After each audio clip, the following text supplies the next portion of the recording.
Good evening, everyone. My name is Colin Bonini, and I am the host of Power Live. Today, we will explore the ins and outs of the power world, from financial takeovers to political struggles. Power Live will show you the true power of information. Our first segment today is going to be an interview with the recently appointed Vice President, Mr. Alex Jones.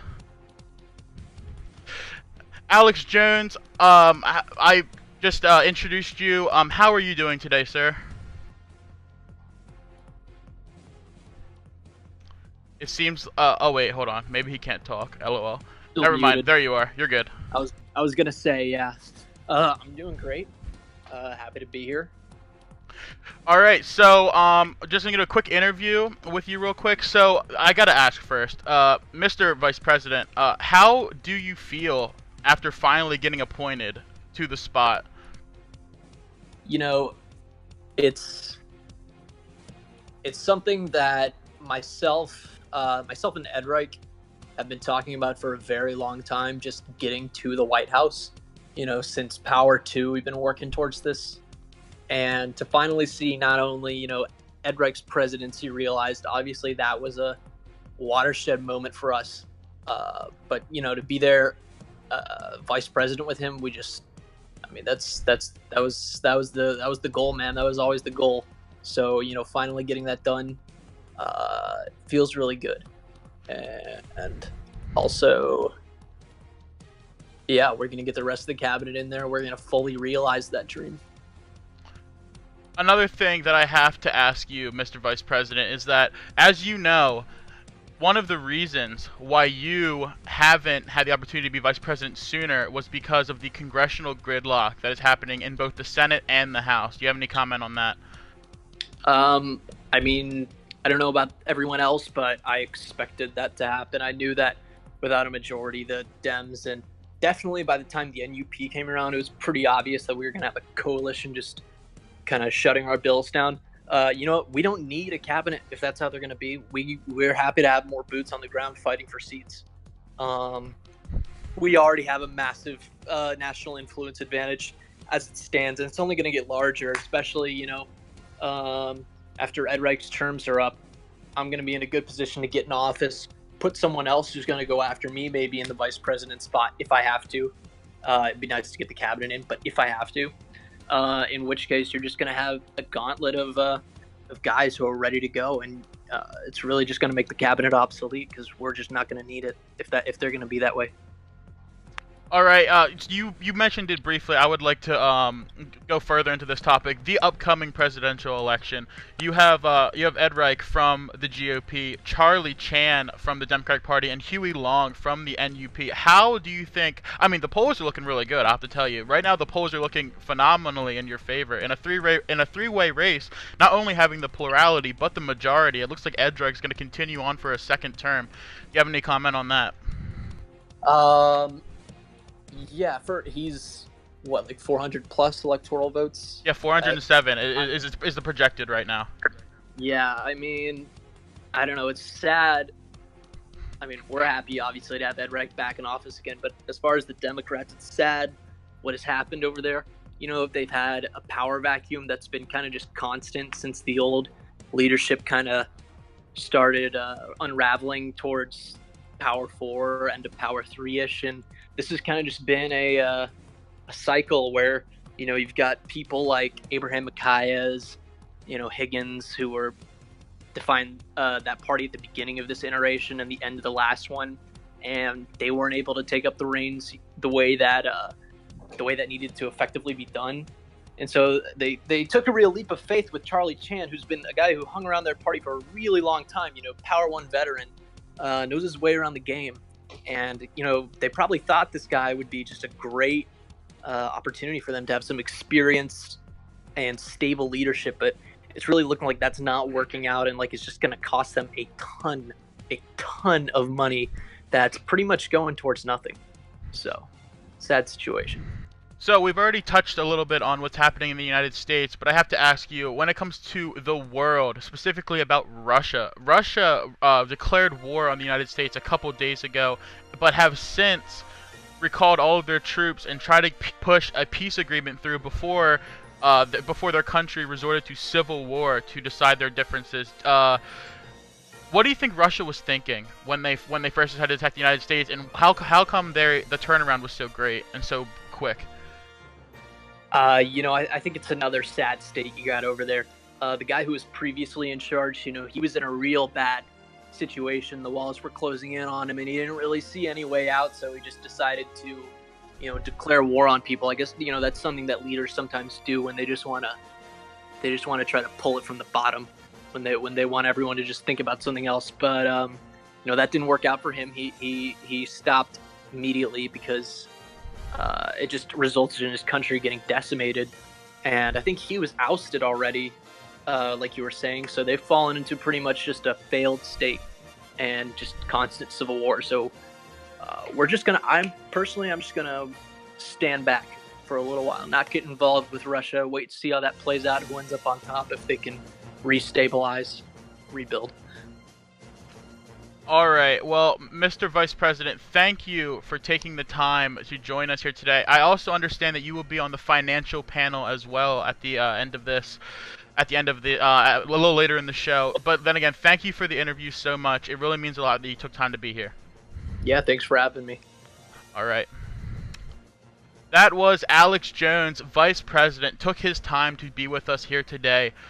Our next segment of the show we'll focus on U.S. news, specifically on the topics of governors, should they stay or should they go, the DNC-NUP agreement, and the presidential election.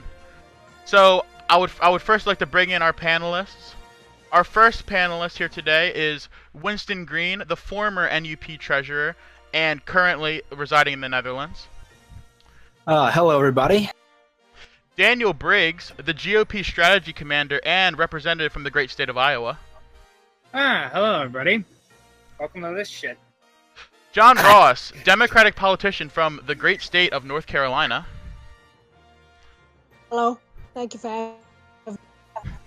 Mark Stevens, senator from West Virginia. Stevens. And finally, Bill Clinton, current NUP secretary and senator from Arkansas. So I'd first like to start with our first topic today, which is governors. Should they stay or should they go? I know that none of you guys are currently governors right now, but would anyone like to open the floor up to talk about this? I would. I would. Hold on. So, who wants to go first again? I'll go. Me. Everybody. Okay, Winston, you can go first. You're the first person I pulled in here. So basically, what I see is that governors don't really play too much of a role on the national stage. It's pretty much a good way to gain loads of power, and state economies don't have too much of an effect on the game overall. And personally, I would be okay to see them go, especially because in a lot of smaller states, there is still a ton of uncontested races in Senate and House. And a lot of times you'll see that House races aren't even filled. So as of now, there's just not enough players to have governors in every state plus a full legislature. Yeah, all right, does anyone have anything to add on to that? Daniel? Me. Daniel, Daniel, you can go ahead real quick, and then I'll get you, Bill. I can understand some of the appeal about a governor because you get increased national influence, which can lead to early game attack ads. So you could theoretically have multiple people take turns being until they all get enough national influence, and then they just fire away the attack ads. All right, Bill, do you have anything to add to that? Basically, my opinion on governors is that they're essentially power sinks.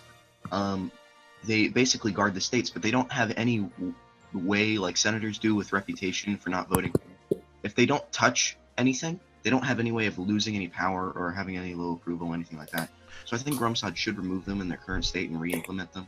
Right, I mean, because I know back when I was governor of Alaska at the beginning of this iteration of power, I know that I didn't touch the state economy at all, and it was just stagnant. It didn't get worse, it didn't get better, and I didn't lose anything from it. Mark or John, would you guys like to add anything to this issue? Yes, I completely agree with Winston and Daniel. All right, and Mark, what about you? Yeah, I'd like to say something before I go. As a former governor, I don't think they should get rid of governors. I think he should make it better. All Make right. more. Okay, that sounds good. I think that I personally kind of agree with Bill. I think that governors, as of right now, are pretty powerless, and I think that they need to be either taken away and re-implemented as something a little bit more, or possibly fix them right like as they're in the game right now.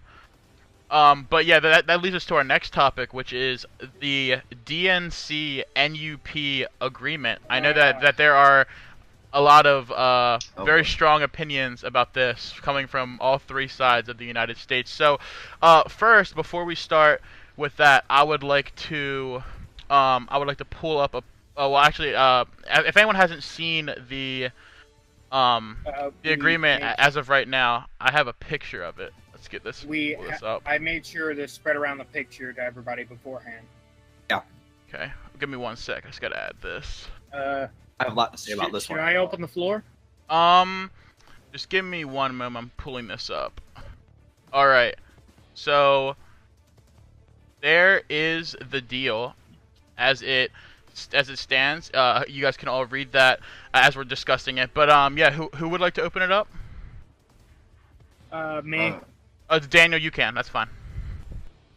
So as a GOP, I am honestly slightly ticked off about this because of the fact that it's essentially NUP and Dems just wanting to take one party out of the equation, despite the fact we're kicking their butts in the election. All right, yeah. I know, Bill. I know that you are a big proponent for this, Bill. I mean, I'm sure that you were somehow involved in the writing of this bill. So, what is your if you right now you're sitting on a soapbox, you can tell the majority of the power community what you want. What can you say for people on the outside looking in at this deal? I was predisposed to making a deal with GOP because I personally like Adrian, but the deals that we were presented were not deals that were even. And I understand that they might say, well, we're the party in control, we should have the better deal. I understand that. But the deals were just so slanted in their favor that it was essentially guaranteeing them, it's essentially saying we can both target the Dems. We will never be good enough to beat the GOP in a presidential seat. So it's basically them eternally staying in power, which I thought was a bad deal. And so the Dems presented a deal that was completely even. It was exactly what I wanted with the GOP deal. And while I don't think that we will win in the current presidential race, I think that once Atrick leaves, there's a strong chance because Alex is only the 4th highest in national influence. There is a Dem, and I think there's 2 Dems and an NUP ahead of him. So we do have an advantage. We can block all their cabinet. But I would have preferred the deal that we currently have just with the GOP, but the GOP didn't present us with any good deals, and I put it up to a vote.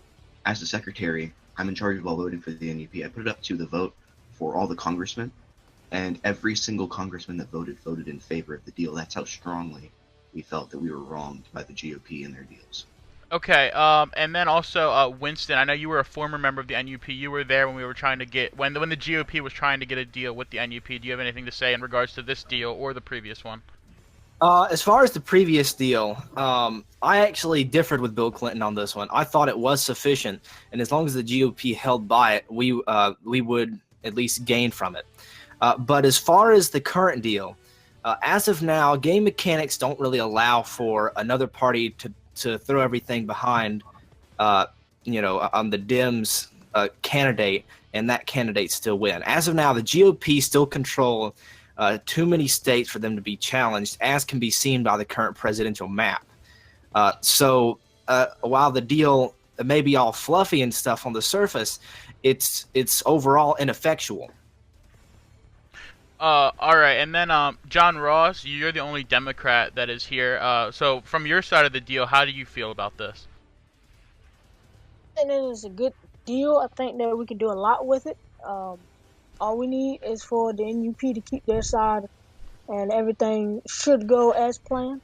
I mean, do you believe that, reading the deal, it says here that if under a Democratic president, it says that the NUP would get not half of the cabinet, but the majority of the cabinet. Do you believe that that may be a little too much to give a party that's not even in control of the presidency?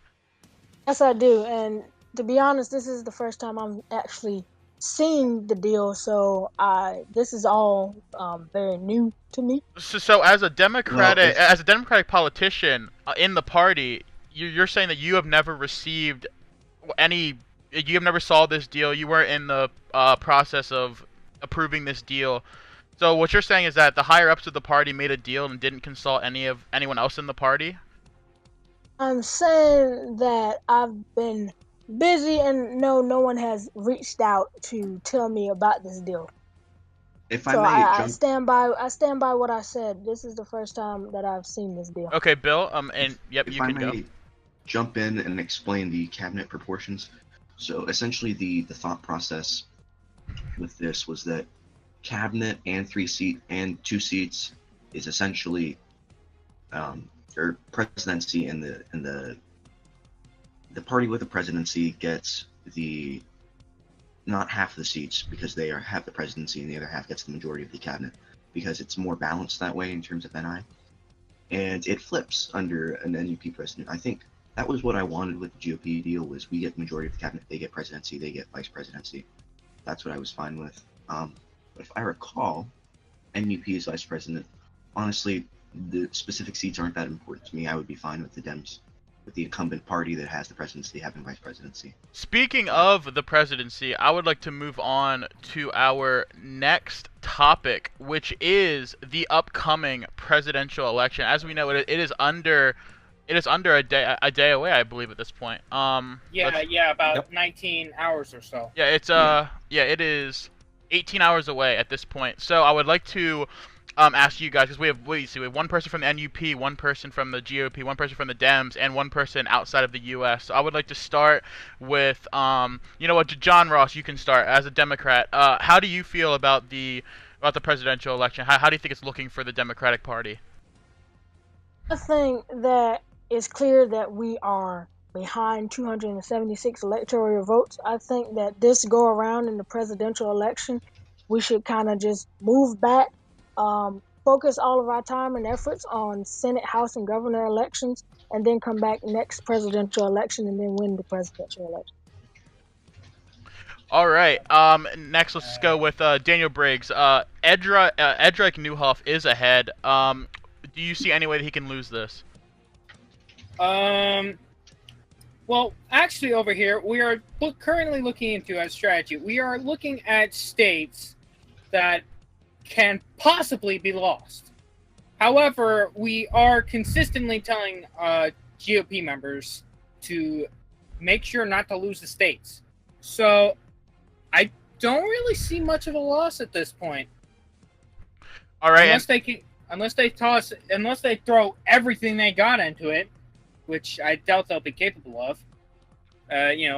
All right. And Bill, with the deal that was put out, it did say at the bottom that for this cycle, everyone is trying to get all the NUP people to campaign for Charlie Chan. So instead of asking about Huey Long as member of your party, I would say, what do you believe Charlie chances are at winning this presidency, and if not this one, possibly the next one? I give his chances of winning president at about 15%. I don't think it's likely. I think NUP or Democrats are much more likely to win in the next cycle. Because from day one, it was basically understood, before the deal was reached, to clarify, it was essentially understood that we weren't really going to be putting much effort into getting Huey elected. I campaigned for him like once. I don't think anyone else really campaigned for him very much, because it was essentially that I think we have a good shot of winning next term. As I said previously, I don't think there's a good chance we'll win this term, because GOP had a large advantage with Adric, but the NI and their dominance in a lot of the states, and the Dems not being very competitive, I think definitely locks them in for this term. But I think that we have a better shot of winning next term. All right. And then Winston Green, the one final thing before we move on to the next segment. From outside the U.S., how are you viewing the U.S. presidential election and, I guess, subsequent ones as well? As far as me, and I would have to say the international community concurs, is at this point, due to the splitting of states between the three parties, on the GOP is obviously going to go win this one. But the bigger issue seems to be next election. And I personally think that the GOP will keep their grasp on the presidency unless something major changes into the far future. And of course, a lot of GOP are saying that after they win, they're going to get control of the Senate. I don't see that. Like, they're barely holding a plurality between all the three parties. What I see is happening is the GOP continuing to win presidential elections and no cabinets ever getting passed unless Rumsfeld does like he did with prime ministers a short time ago and make it to where president can just outright appoint a cabinet. All right, and with that, I'm going to end the U.S. news segment of this inaugural edition of Power Live. Thank you all for coming in and sharing your points, and I'm sure that we will love to have you on the show in the future. Yeah. All right, so we are going to move in to the next topic of this iteration of Power Live, which is world news. And our world news panel, as of right now, actually, before we go into the panel, let's go into the topics. We have three major topics to discuss today. The first one is Russia declaring war just to retreat, the Russo-Russo Civil War leading to the formation of United Russia, the Iran coup and wars, and Spain following in Iranian footsteps, declaring war on the world. So I would like to introduce our first panelist, which would be Napoleon Bonaparte, who is from the American Labor Party in the United States. And I would also like to bring in as a flash panelist, an unscheduled panelist, Mr. Winston Green, back from the Netherlands, to also talk about world news. And along with that, I'd also like to bring in Gabe Newell, who is the former NUP House Whip and also from the Netherlands. So, I guess we're just going to start with this first segment right here, which is Russia declaring war just to retreat, which turned into the Russo-Russo Civil War, which led to the formation of United Russia. Let's go into that. All right. I guess I'll go start on this one, since this has greatly affected the Netherlands as a whole. So basically, on the fallout of the Russia war sent a already unstable world economy into basically turmoil, and caused a lot of nationalization to take place all over the world of sectors. And actually, the former head of the Russian government, who basically started all these wars, moved to the Netherlands and joined the coalition with me against the D66. Okay, Gabe Newell, you're also in the Netherlands. From just a position outside the United States, how do you view this Russian war? Oh wait, Gabe may be muted. Yes, he is. Okay. Yeah, There you are, Gabe. I don't think Russia intended for it to get to the point that it did, because Stabbing, who originally proposed the war bill, if I'm not mistaken, ended up getting deleted right after it passed, and he had no ability to actually affect what was happening after that. And then, like a day or so after the war had been declared, and it just tumbled into what it is now, the Prime Minister just left and joined the Netherlands. So I don't know if they actually intended for everything to happen the way it did. So that's about where I am on it. All right, and then lastly, Napoleon. From someone that's inside the U.S., how do you feel about the war and the subsequent retreat followed by the Civil War and then the creation of the new party in Russia, which is United Russia? I think the original reason the war was declared was because we in the US couldn't pass a Secretary of Defense, so they thought it would be a cakewalk. And then Rumsfeld allowed Edric to do the military actions, so that's where it backfired for them. And from an US point of view, it's going to affect the home state influence of all parties. And considering I'm in a third party, it will affect me less, but helps with the reduction in SI for the Dems, the NUP, and the GOP. All right, and that kind of leads us into a topic that you may be more versed in yourself, Napoleon, which is actually the Iran coup and the Iranian wars, which, to my knowledge, are actually still going on. So I'm going to let you start about that, because you, from what I know, were a big part in what happened. So if you could just explain. Probably the sole person who caused it. So basically, I'd intended to coup Iran because I don't think Enoch is capable of ruling, and if you've seen his actions, I think it proves why. But moving on, I intended to do a coup with the foreign minister. I sent in someone I knew IRL to join their party, vote for her, maybe get some more people in. But then she ended up reporting the coup to Enoch, and she kept purging my friend. And I knew this guy called Malvar from the P5 Russia, so he was supposed to help me, and apparently he got purged too. And at that point, I realized that she was out there stabbing me in the back and helping Enoch. So Malvar moved to the Principalist. I told my friend to move there, and the opposition was growing stronger and stronger in Russia. So since I was a Lib Dem at the start of this iteration in Northern Ireland, and I'd been promoted to leadership, after which I subsequently moved, Enoch blamed the Lib Dems for this, even though Enzo had no clue about this. Enzo was then threatened, and he told me to stop it. I was like, okay, cool. But then I went ahead with it anyways.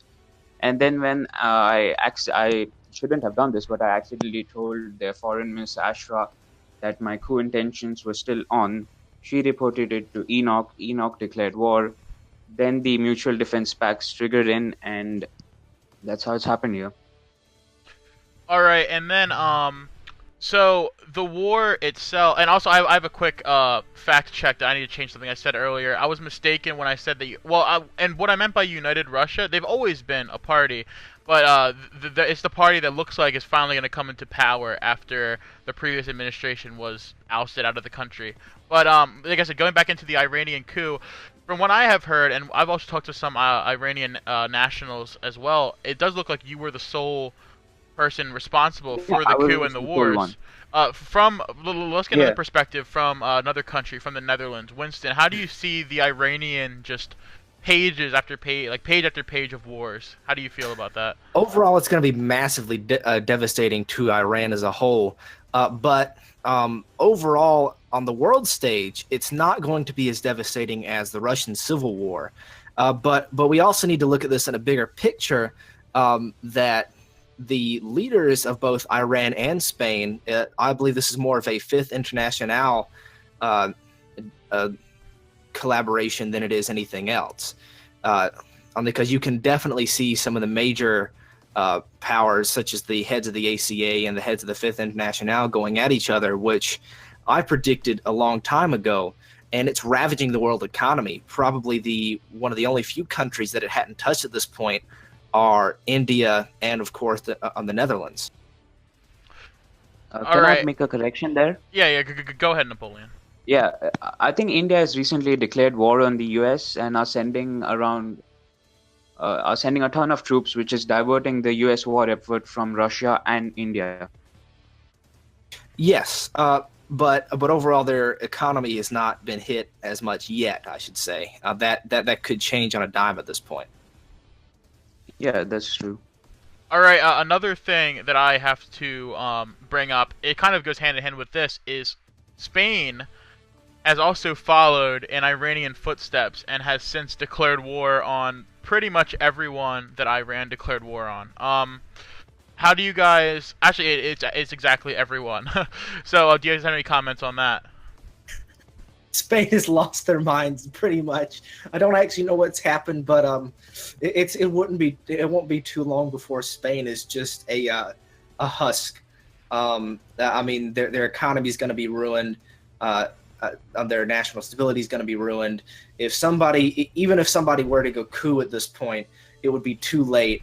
and they would have to do a massive rebuilding campaign in Spain to even more of an extent than we had to do it in the Netherlands after its civil war. I think the original war was not more of a fifth international thing, more of a McAnarchy and Enoch thing. They've been pretty good friends, I believe, or just good allies. And I think when Enoch threatened Enzo about the war, he said Spain's coming after you too. So this must have been planned from a while, at least. Possibly. All right. And then one quick topic, which I don't know how recent this actually is, but it looks like India has declared war on not only Russia in their slightly weakened state right now, but also the United States, Germany, and Japan. Do any of you guys know anything about that or want to comment on that? I only knew about the U.S. war, but I was not. This must have happened extremely recently. If India doesn't make peace immediately, their newfound economic success will go right down the drain. Well, their national stability as of right now is at 40%, which is not very good, and their economic system hasn't taken too big of a hit yet. But as we all know, that can change very easily.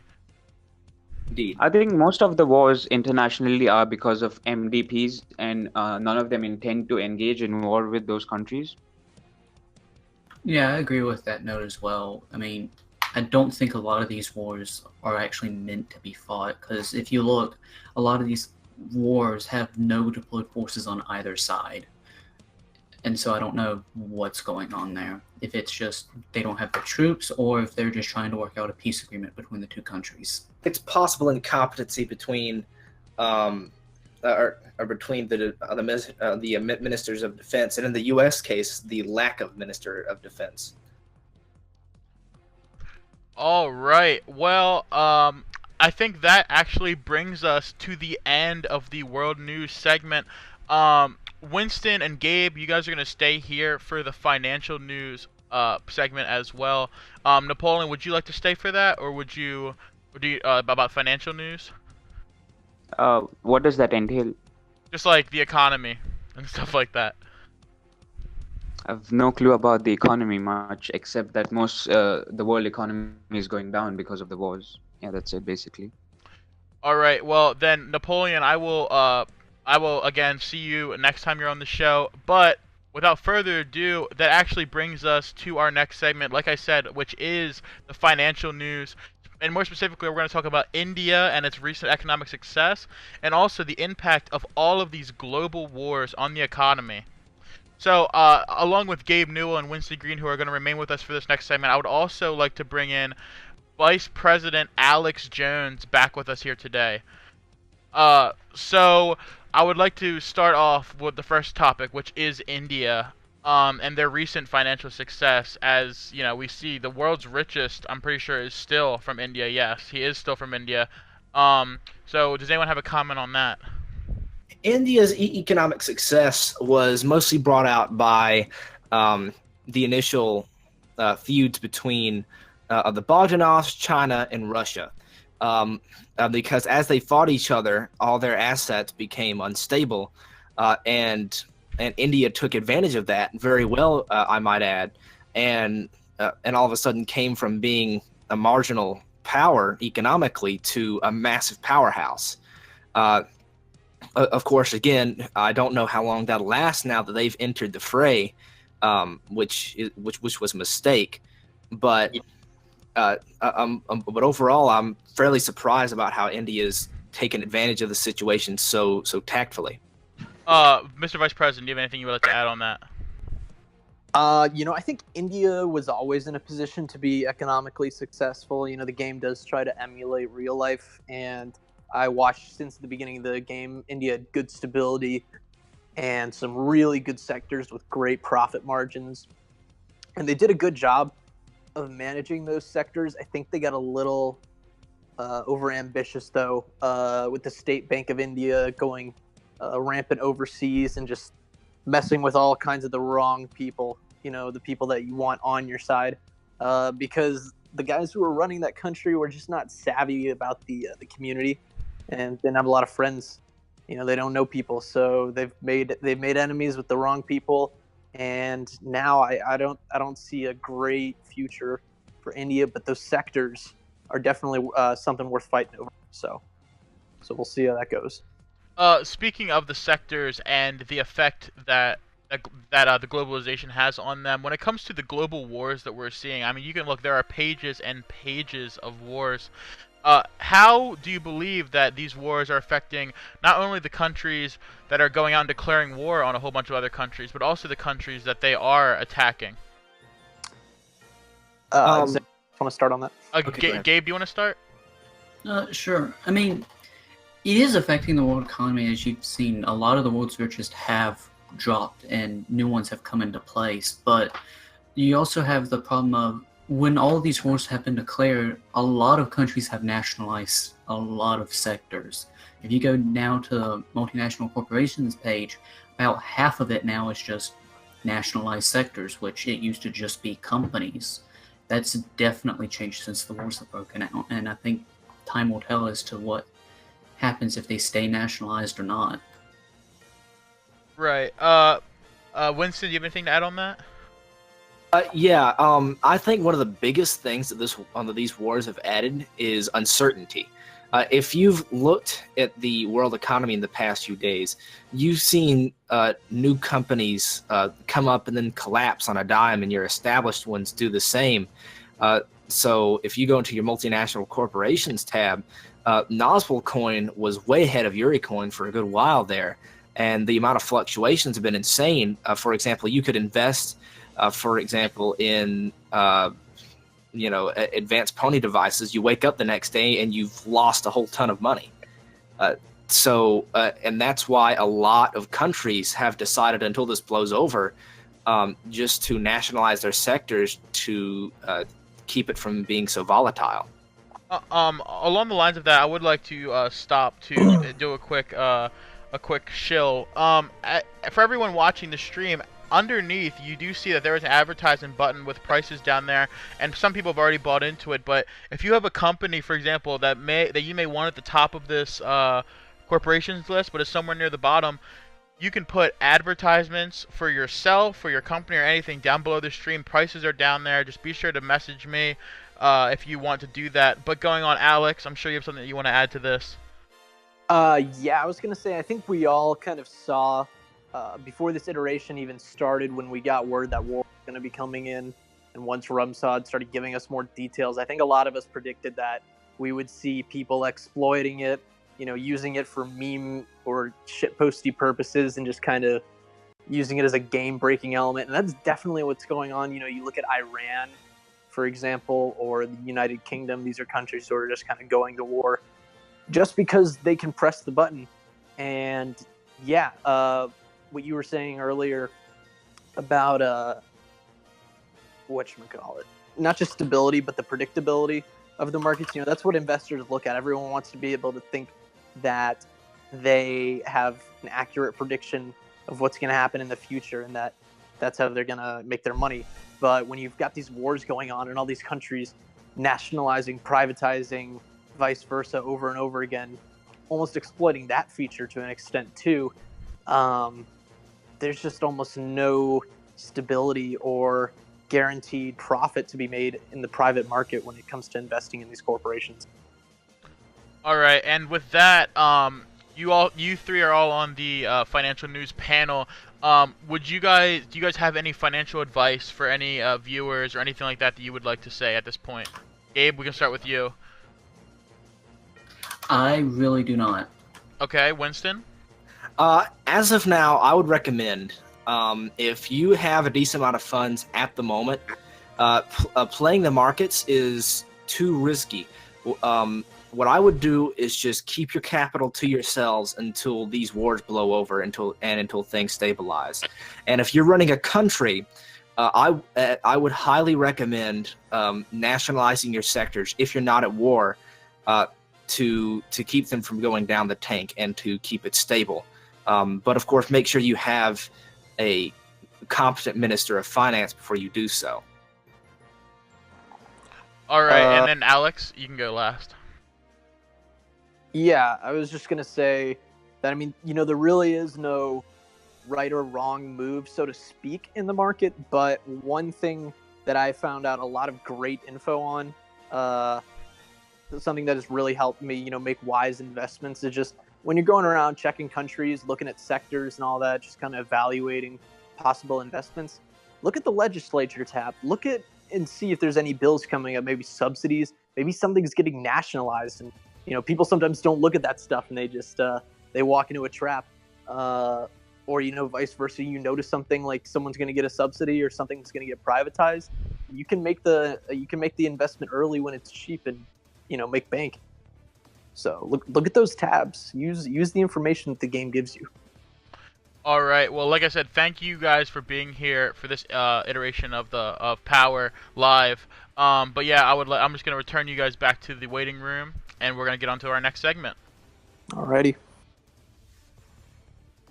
All right, everybody. It is time for what I believe is going to be one of our most popular segments on Power Live, which is the trademarked Power Tops and Power Bottoms. This segment is where I will go through user-submitted submissions and for the recent savviest and recent dumbest moves made by an individual or a party or group in power. So we're going to take our first power top today, which is being handed out to Napoleon Born to Party for single-handedly starting the Iran coup and subsequent wars.